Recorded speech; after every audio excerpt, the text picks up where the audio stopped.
Boa noite a todos. Novamente temos essa oportunidade de compartilhar mais um estudo do livro Energia dos Chakras. Hoje estaremos com o tema a interface entre meditação e oração.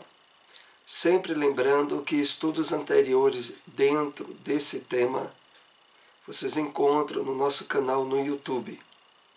Aproveitem lá e façam a sua inscrição. Encontrará também alguns estudos da série psicológica de Joana de Ângeles.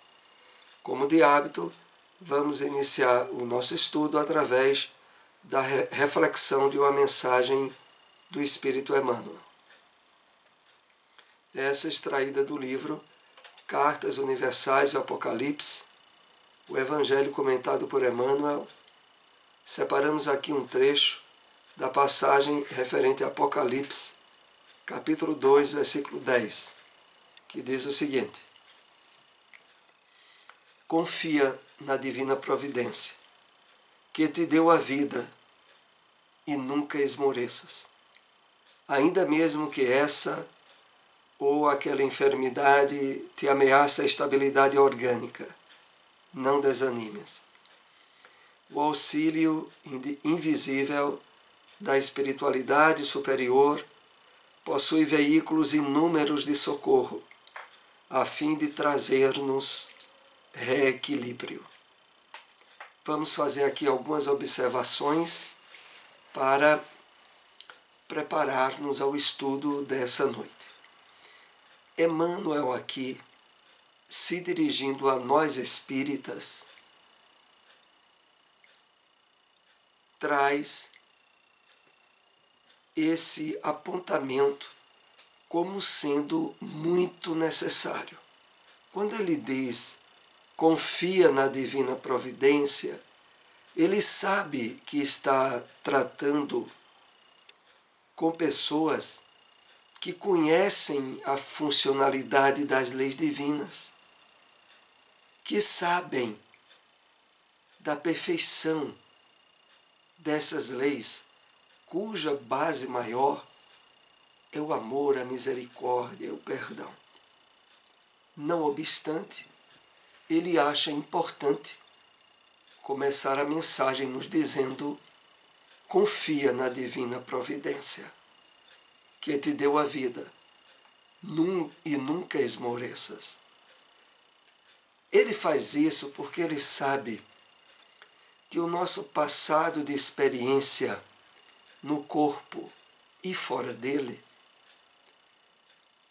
foi constituído, sobretudo, por um afastamento sistemático das leis divinas, de tal maneira que, mesmo agora conhecendo na doutrina espírita a realidade e o funcionamento dessas leis, não poucas vezes esmorecemos, duvidamos, sobretudo ao sermos alcançados por acontecimentos e ocorrências que não conseguem se resolver de forma rápida.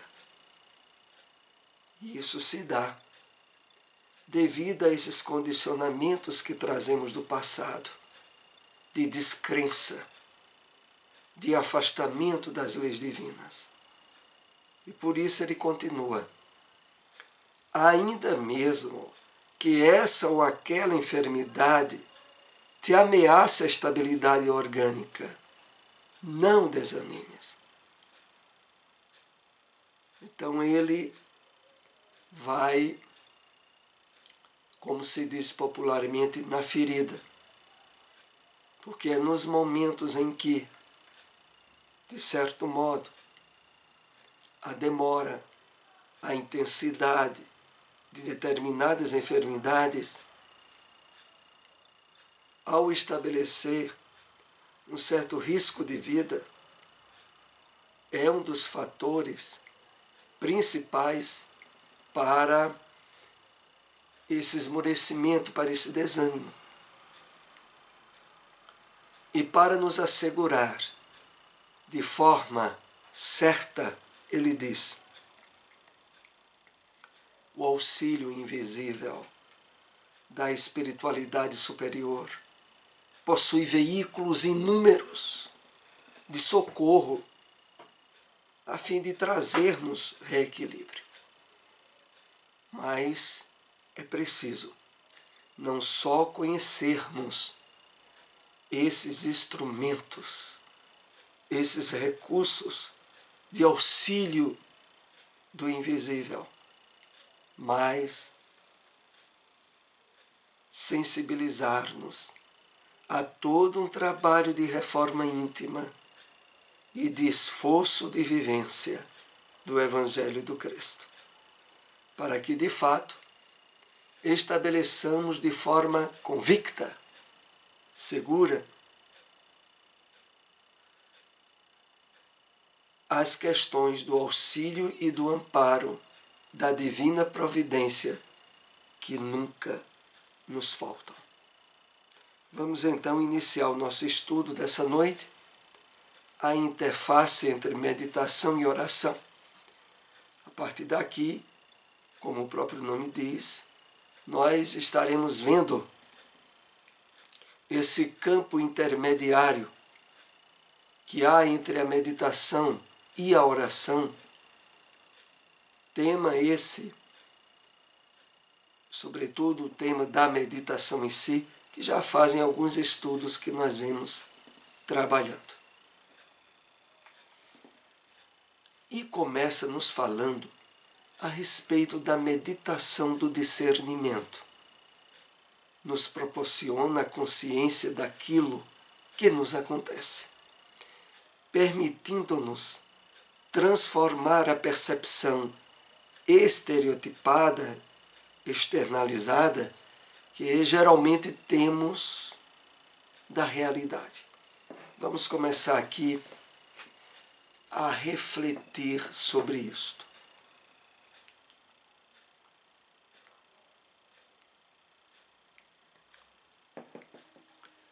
O trabalho do discernimento é o trabalho da separação, da catalogação, do entendimento sobre os fatores que regem o conjunto. A meditação do discernimento nos proporciona a consciência daquilo que nos acontece.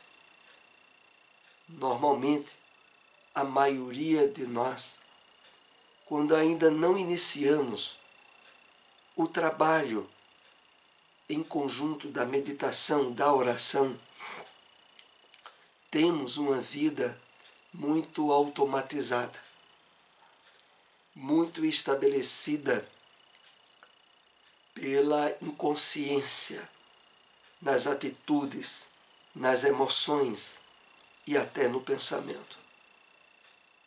A partir do trabalho, que aqui nós iremos ter desse esclarecimento, sobre a meditação do discernimento, nós iremos ter isso aí.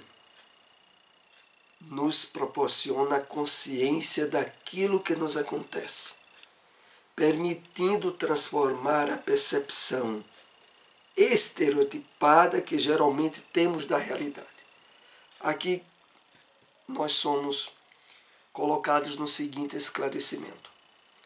A partir desse trabalho da meditação do discernimento, nós passaremos a estar mais atentos sobre aquilo que nos acontece no dia a dia e passaremos a trabalhar o controle e a percepção das ações em que os condicionamentos antigos antes nos impunham a uma ação, a uma atividade aonde normalmente nos percebíamos quase que escravizados a pensar ou agir daquele modo.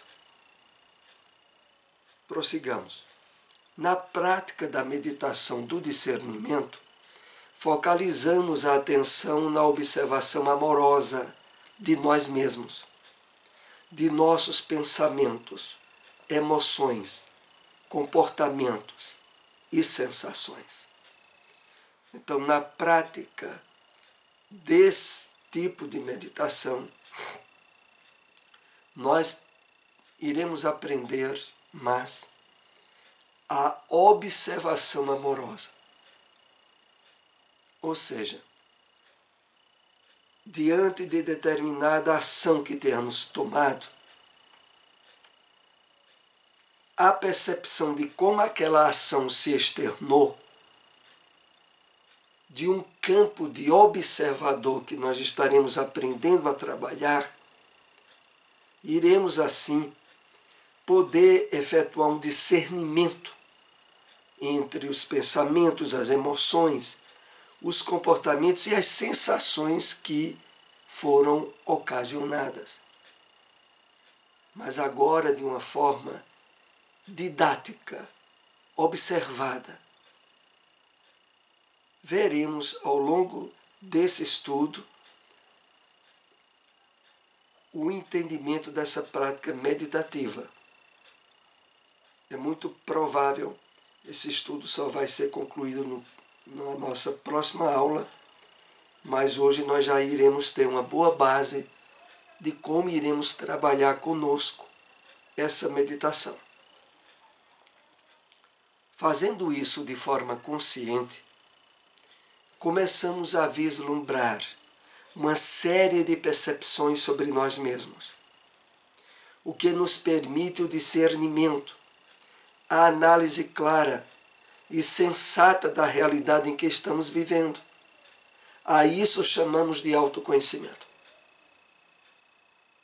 Vejam só, nós estaremos, através dessa prática meditativa, deixando de agir de uma forma reativa e também de parar de estar responsabilizando pessoas, coisas e situações a razão pela qual pensamos, agimos ou nos emocionamos diante de determinada situação. Essa prática meditativa, ela vai trabalhando em nós, como aqui é colocado, o autoconhecimento, a autoanálise, de tomada certa atitude, ou mesmo mais adiante, antes da própria ação, refletir por que é que nós vamos agir daquele modo. O que é que está nos impulsionando? Por que é que tem que ser daquela forma? É isso que aqui é colocado quando diz: permite o discernimento, a análise clara e sensata da realidade que estamos vivendo. Ao praticarmos o discernimento, começamos a perceber os benefícios do verdadeiro estado desperto. Isso traz uma motivação maior para o exercício de autoobservação amorosa.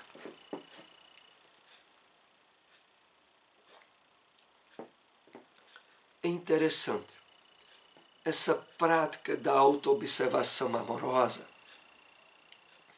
ela se estabelece na medida em que passamos a trabalhar a autoobservação,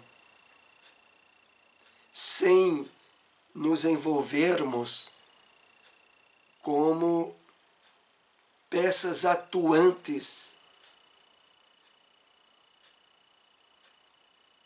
em situações e acontecimentos aonde, entre aspas, teríamos que tomar determinada atitude.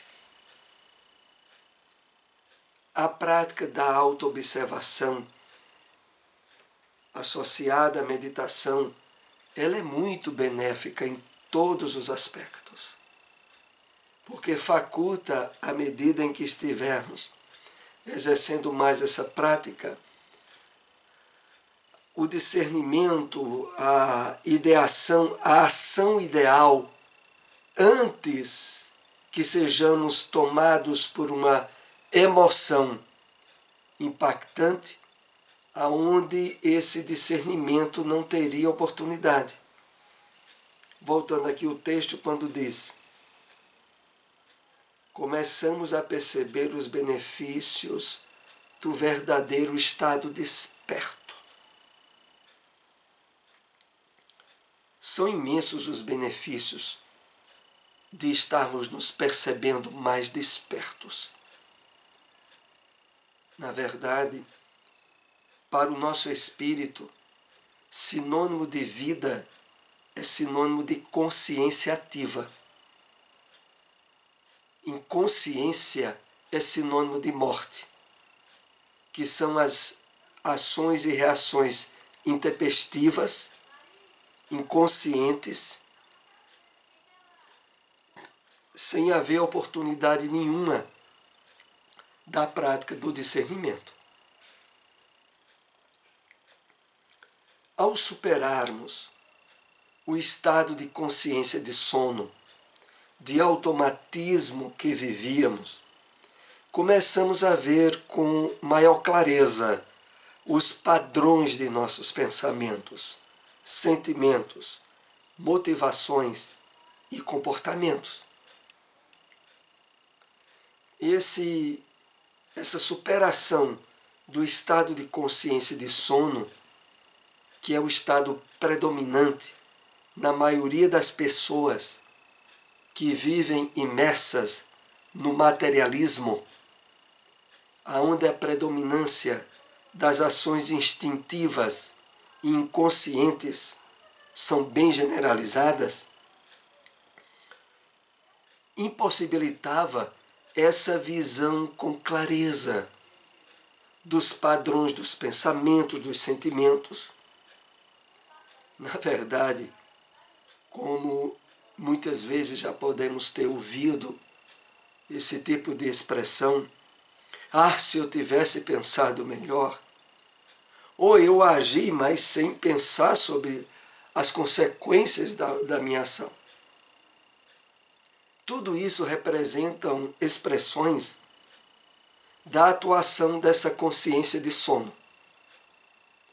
onde as pessoas ainda não se percebem como espíritos que utilizam temporariamente do corpo físico como uma vestimenta e que expressa pensamentos, sentimentos e emoções que muitas vezes não são delas, são de conexões, são de impulsos. Não são delas no sentido das escolhas dentro da presente existência, mas agindo muitas vezes por uma série de automatismos, nós estaríamos expressando exatamente esse estado de consciência de sono. Superada essa fase, nós começamos a perceber os padrões de pensamento, de sentimento, de motivações que estão associados ao nosso comportamento.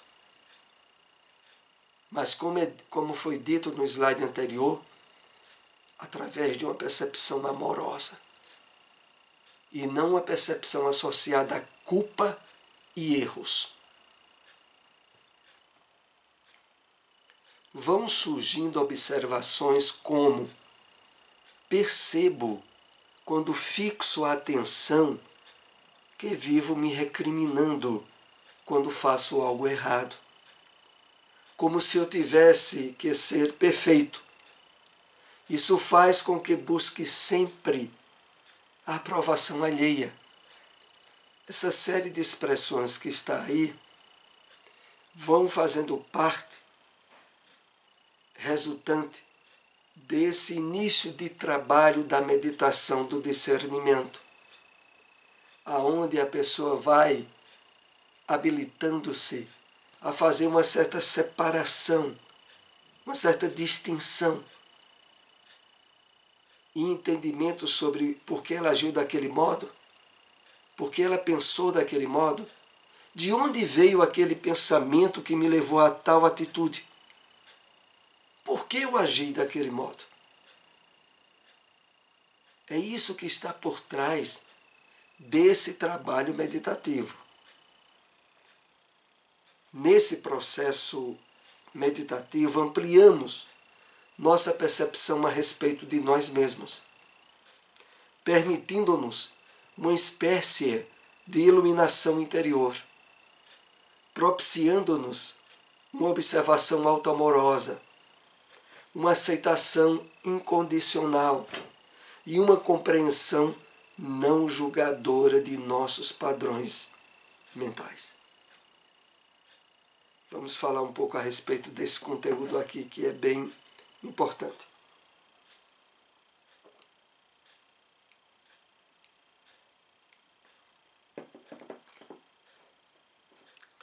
Essa consequência de nos perceber e percebermos certa espécie de iluminação interior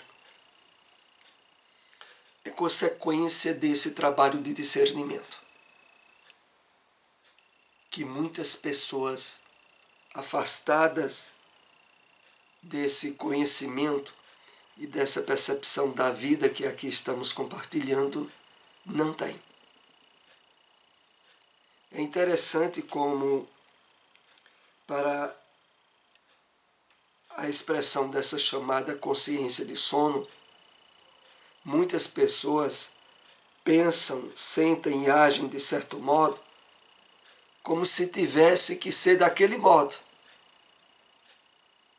Como se ela, por não fazer essa separação de espírito e de corpo, age de uma forma totalizada e que não poucas vezes é geradora de sentimento de culpa quando os erros se expressam. E quando não gera uma culpa para si, há a externação de culpar os outros, de responsabilizar as outras pessoas. Eu agi assim porque você fez isso comigo. Ou seja, nesse tipo de argumento, é como se a pessoa invalidasse quem de fato ela acha ser, o que ela de fato tem por ação e atitude correta, que deixa de expressar porque alguém agiu de um modo diferente.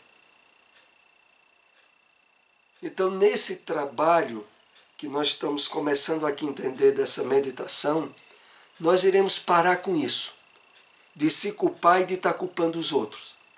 E vai começar mais um trabalho de autoobservação e de autoanálise. Por que é que diante de tal situação eu agi desse modo? O que foi que me impulsionou?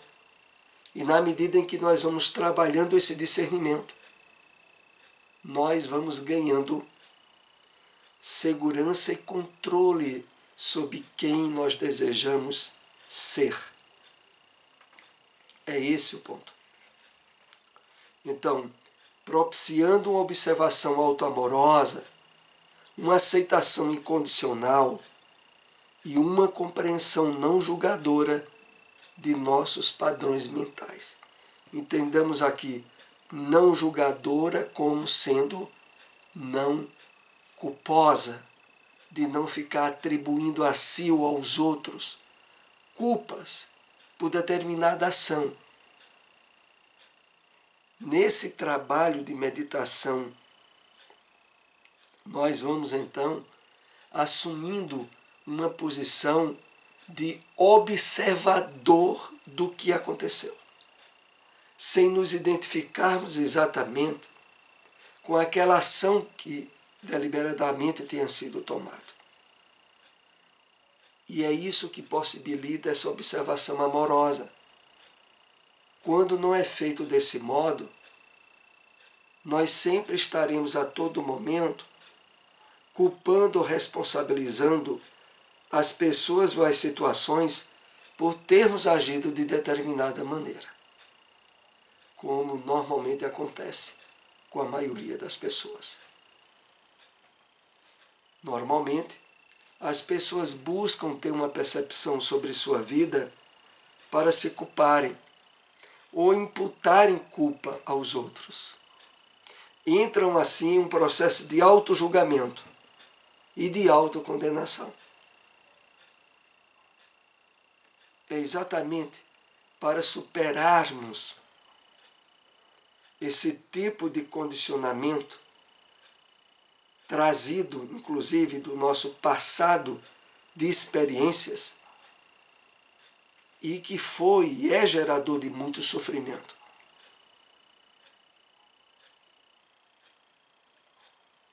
Ambos, geradores de culpa, ou partem para a fuga, justificando-se através da desculpa e projetam a culpa nos outros. Nesse processo, permanecem no estado de consciência de sono.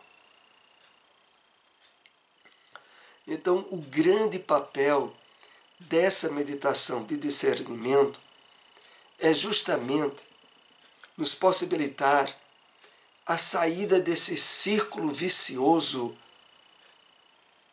que a grande maioria das pessoas estão envolvidas. E que é o resultado frustrante em muitas das relações humanas, das situações que se vive no dia a dia, porque ao culpar ou responsabilizar, nós estaremos perdendo a oportunidade de crescimento espiritual, de aproveitamento de situações testes que poderiam ser impulsionadoras do nosso progresso, da nossa maturidade emocional e espiritual. A reflexão é um excelente instrumento de aprimoramento e de aprendizado que nos leva a compreender nossos erros passados e repará-los e, se possível, a evitá-los no futuro. Poderíamos até dizer que é praticamente o único meio, porque aquele proveniente de sair se culpando ou culpando os outros é sempre propiciador à repetição de erros e de ausência de aprendizagem. É o que faz com que muitas vezes as pessoas digam assim: tá bem, eu errei, não se fala mais nisso. Vai repetir o erro mais adiante. Não houve aprendizado. É apenas uma espécie de reconhecimento para a fuga psicológica. A pessoa não quer aprender com aquilo que errou.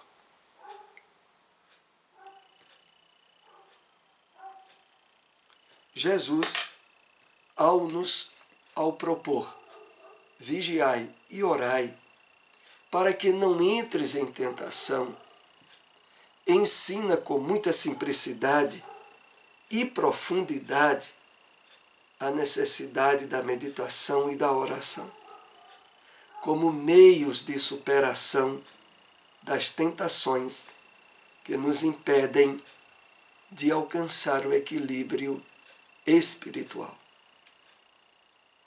Então, dentro dessa proposta colocada pelo Cristo no vigiai e orai, está a presença, em outras palavras, desse propósito de meditação e oração. Porque dentro do aspecto da vigilância, há as qualidades do discernimento, da reflexão, de perceber a situação que está acontecendo ali, para, como diz o texto, não entrarmos em tentação. A necessidade da meditação e da oração como meios de superação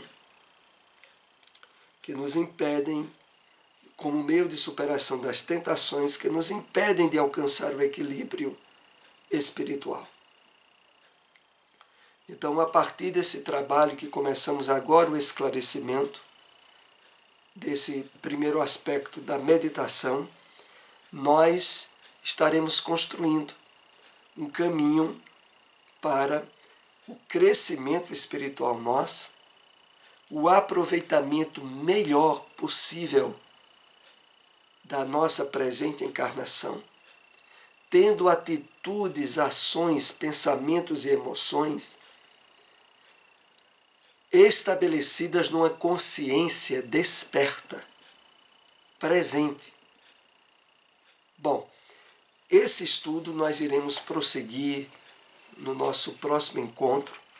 Agradecemos àqueles que nos acompanharam. Se possível, compartilhem essas informações. Até o próximo estudo. Uma boa noite para todos.